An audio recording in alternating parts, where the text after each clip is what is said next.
guys, Jay here. Welcome to Miles Memories Weekly, episode 250. Miles Memories is a show about nothing and is filmed in front of a live studio audience. This is a show where I talk about painting, modeling, and wargaming experiences from the week. Now you might be thinking to yourself, Jay, you put out 3 videos a week. How? Could I possibly have more to say?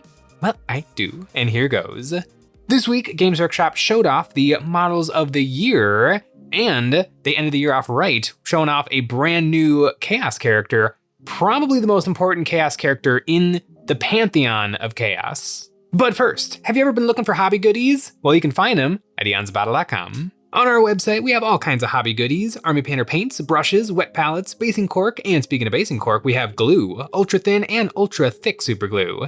And we have terrain. It's the best way to support us doing what we do by getting a membership. Each month, members get a credit good for any terrain pack we've ever made or the brand new one. New in January, we have created the Tomb Library, a set of hyper-advanced structures designed to quickly get a thematic defensive position up and running on the tabletop. The wall sections create an impenetrable fortress as they crackle with energy floating just above the battlefield, and following behind that are the sarcophagus, ancient tombs of forbidden power with room to display the aliens' captured trophies and macabre exhibits. This terrain was designed by us and is available now at EonsOfBattle.com. It has been a spicy year for Warhammer 40,000. Lots and lots of really cool, really good miniatures came out. And I had no idea what was going to be the winners. I had some ideas of the losers, but the winners, the one that won overall, I think was a little bit expected, and that was Logan Grimnar, the Space Wolves character in the Terminator armor, the head honcho of all the Space Wolves. I guess that's Leman Russ, but Leman Russ is missing somewhere. He's out in the galaxy, probably gonna come back at some point. I guess we're gonna get all the Primarchs back now that we've got a whole bunch of the Loyalists coming back into the world, but I guess we'll see what happens. Also, what's his name?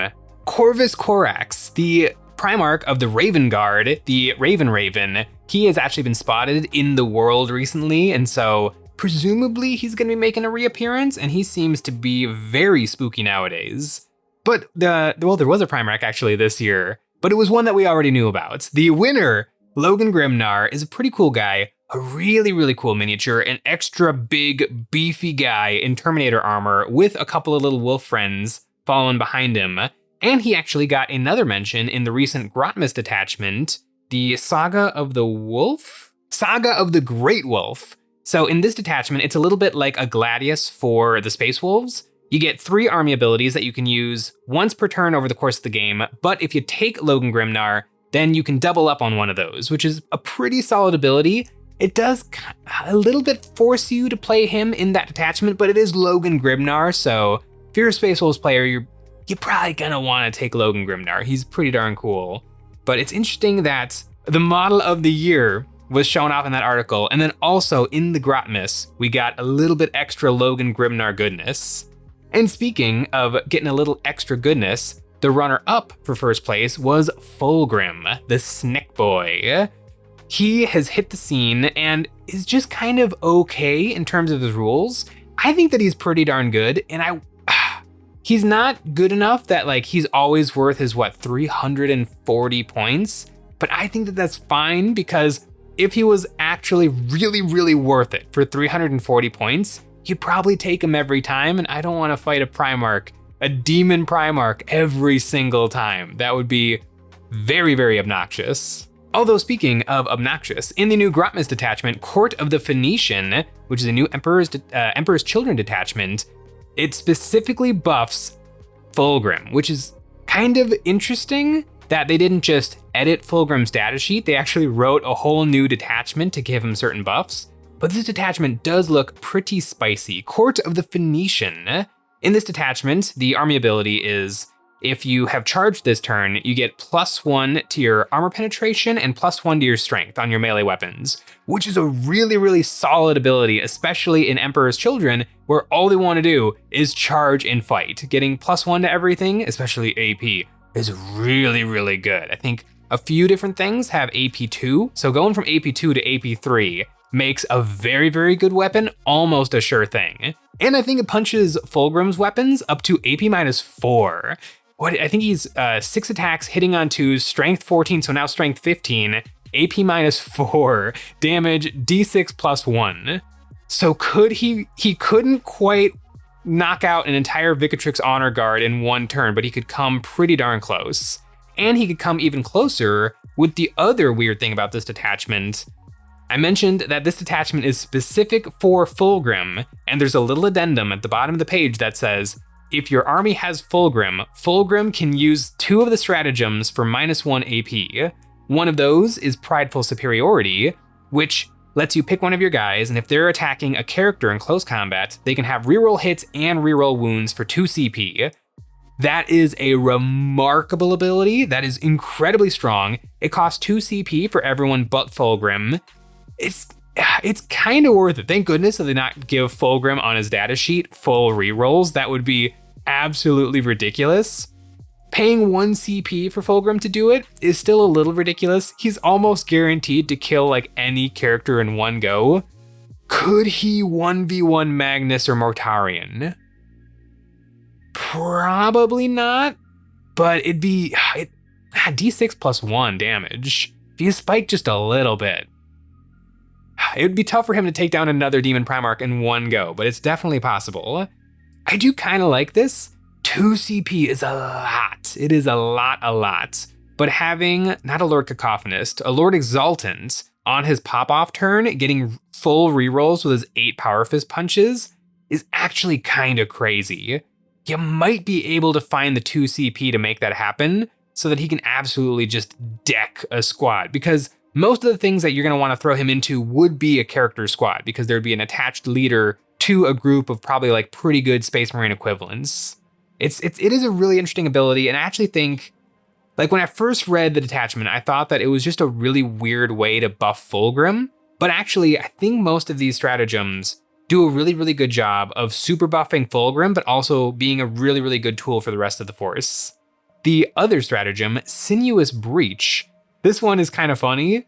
Until the end of the phase, each time a unit makes a normal move, advanced move, or charge move, it can move horizontally through terrain features. So you can ghost through walls. This is probably something that could just be written on Fulgrim's datasheet. He already has kind of like a towering effect where he can move over terrain features that are less than 4 inches in height automatically. So it's kind of whatever for Fulgrim, but at least it's free at 1 CP for him in this detachment. I kind of still dig this as a strat for everybody, because this also works on Demon Princes and the Forge Fiend. Forge Fiend ghosting through walls is kind of awesome. I really like that. And Demon Princes are nasty. Demon Princes have definitely come up a lot. They're one of those units that is like old school 40k, 5th and 6th edition. They were like the big bad. And then they've slowly, steadily kind of gone down in their threat level because other things have replaced them. But these guys are still kind of on top as one of the biggest damage pieces in the Chaos Space Marines.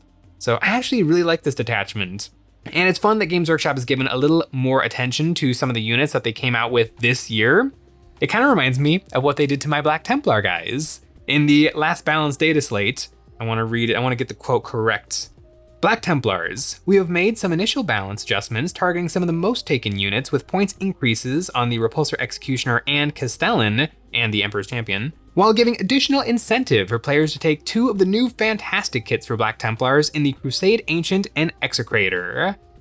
What they mean when they say more incentive is they decrease the points by 10 each. It's fine. That doesn't really make them good yet, but if they wanted to, they could write some more words, because with just some words, they make Logan Grimnar and Fulgrim quite a bit more interesting and more exciting to take on the battlefield. But for Black Templars, they just took the good things and made them more expensive, and then took the really bad things and made them cheaper. And generally, that's not a bad strategy, but if the really bad things are really bad, you have to points them to the point where they're just bodies. But bodies aren't fun, right? Just write more words. Like, Games Workshop is doing a really good job with the attachments this year. Just write some more words for the Black Templars. Like, the Execrator gives advance and charge, but there's so many ways for Space Marines to get advance and charge that it's not worth it to use up my character slot to get advance and charge. And the Ancient is just not good. He just doesn't do, he gets fight on death on a 4-up, which is fine, but it's not, I can get a free shot with my bolt pistol or 1 extra chainsword swing. It's not Flim and Flams. It's not Jimmy and Majams. It's not Butter and the Biscuits.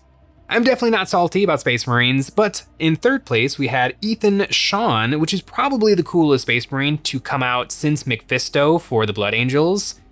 Mephiston is a really, really cool, just gorgeous Space Marine that is a really, really good balance between the old retro funkiness of 40k and the new modern sleek awesomeness of 40k.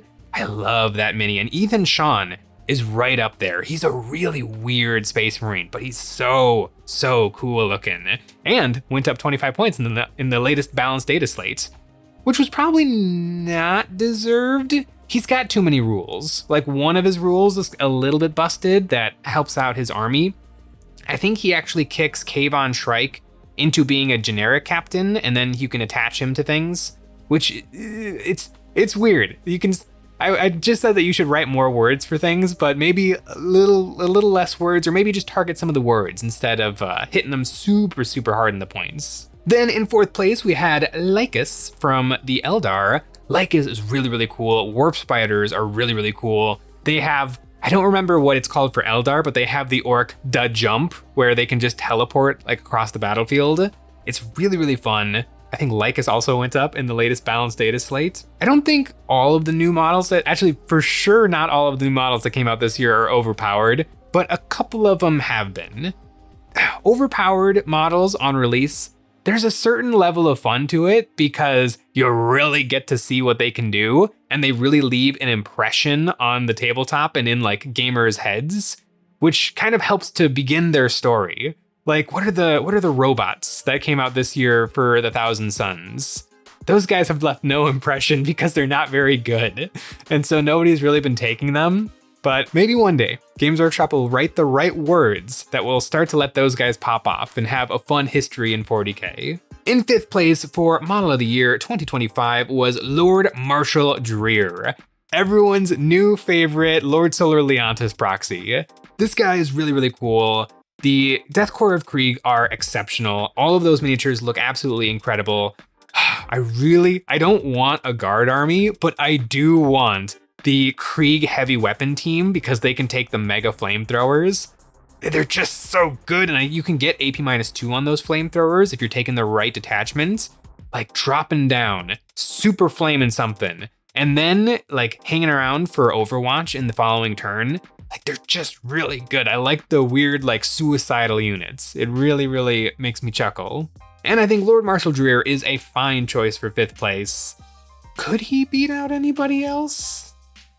I'm not super attached to Liqerise, but I do think Liqerise is a much cooler model. She's really, really impressive with like her lightning spider web.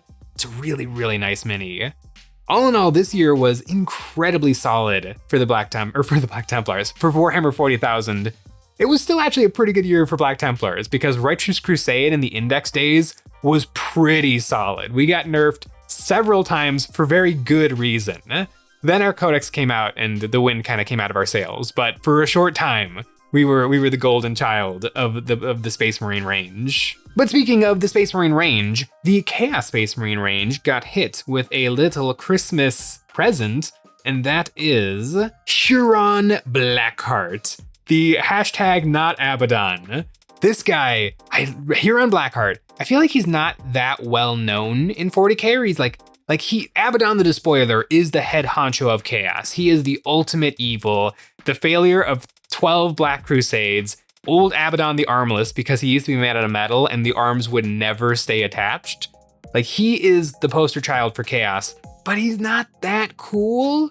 Like, he just woke up from a nap one day and was chaotic. There's a little bit more to the story than that, but anybody who's read the actual novels, it doesn't get that much deeper than that.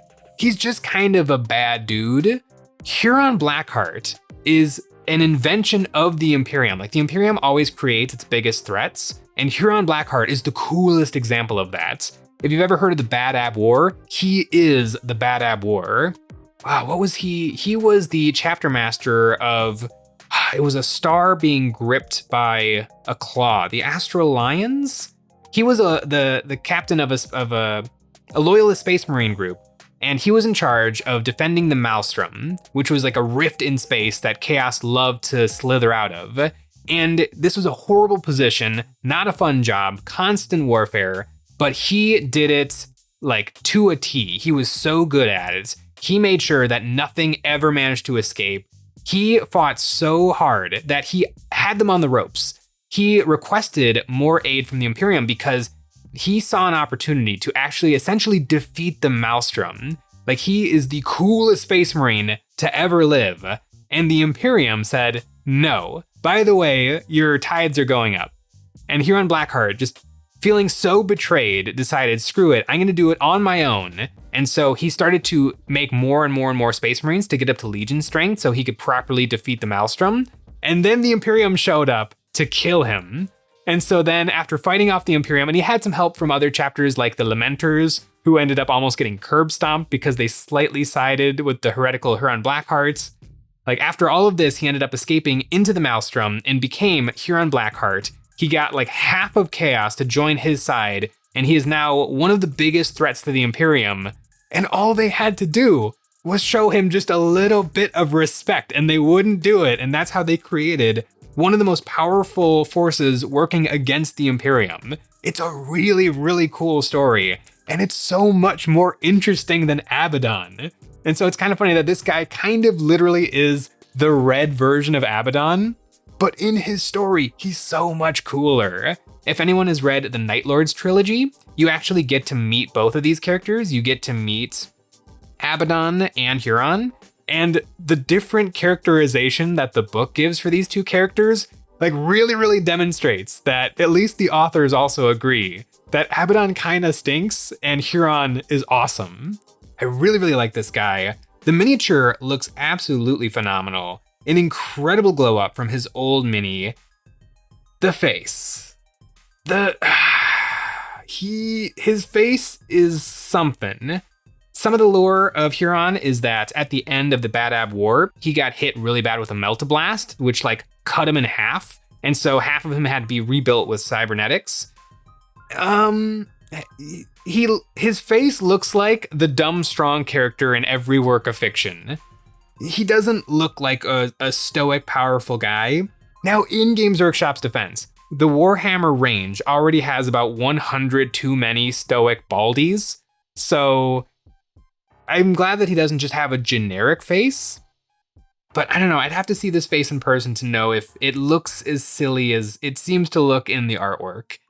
I don't know, I kind of dig it. It goes along with his lore. It does have some character to it, but he looks very jovial, where he's like the angriest person alive. So I don't know, there's something weird about the face, but that's an easy swap. Everything else about him looks really, really cool. I love his doggo. I forget what it's called, but the old doggo was like a little velociraptor that palled around. Actually, in the artwork, it was a velociraptor. The old miniature, it was a frog. He had a little frog familiar that followed him around. Now it's like a little rat lizard, which I'm okay with rat lizard. I think that that's pretty cool. And then his giant power fist that is also a heavy flamer. This guy is really, really cool. I've been tinkering with the idea of a Chaos Space Marine army, and I was considering Abaddon just because he's pretty cool on the tabletop, and he would go nicely with like a squad of just regular Space Marines. Like, it would make, you could attach something cheap to him, and then you could have a really, really powerful unit. But now maybe it's gonna be Huron instead of Abaddon, because I like Huron so much more. He's such a more interesting character, and the new miniature is really, really nice. I like this guy a lot. In the Gathering Storm novels, we got a lot of new lore and new information on like the goings on of Warhammer 40,000. And obviously Abaddon was a big deal in these books because he did his 13th Black Crusade where he managed to actually destroy Cadia. Although now they just moved one planet over and now that's Cadia. So did he really accomplish anything? I guess the only thing he really accomplished was creating a state of the universe where Robute Gilliman was able to come back with the help of Yvraine and some of the other elf friends. I guess the Imperium is split in two by the Cicatrix Maledictum, and so everything is bad. But looking at the lore, everything seems like it's actually going pretty okay. So I'm kind of hoping that Huron Blackheart makes a big splash in modern 40k lore, and I think he should fight Abaddon. Like, it doesn't make a ton of sense for Chaos to fight Chaos. Actually, it kind of does because they're just kind of spiteful jerks. but I think it'd be really, really cool to see a Chaos Civil War. Maybe Abaddon has a little bit more of like a demoned ally presence, or Huron Blackheart is just renegades and raiders to the max, fighting against the forces of chaos for his own twisted plans. I would really, really like to see Chaos take a little bit more of like a central position in 40K, but not just fighting against the Imperium. I think it'd be more interesting if they had like their own hopes and goals and reasons for fighting, because in the novels, like in the novel, was it Plague Champion or Plague Marine? The Night Lords and the Plague Marines have some really, really cool novels where like you get the humanity in these renegades, and they feel so much more human and interesting than a lot of the Imperium characters, because they have to like actually decide what to do. Where the Imperium, they just go on missions and they essentially do as they're told. Chaos kind of have to make it up as they go along, and it becomes really, really interesting. And so I'm really big into Chaos right now, and Huron Blackheart is a really, really cool addition. Let me know in the comments below what you guys think of Model of the Year 2025. Do you think that people voted correctly? I think people voted a little bit better than last year when the Night Lords Kill Team upgrade frame won Model of the Year. It's still, I don't even think that the miniatures for Night Lords look that good. In the lore, in the Night Lords trilogy, which is an amazing book series, the Night Lords are just, they wear a conglomeration of stolen armor because they're not doing great.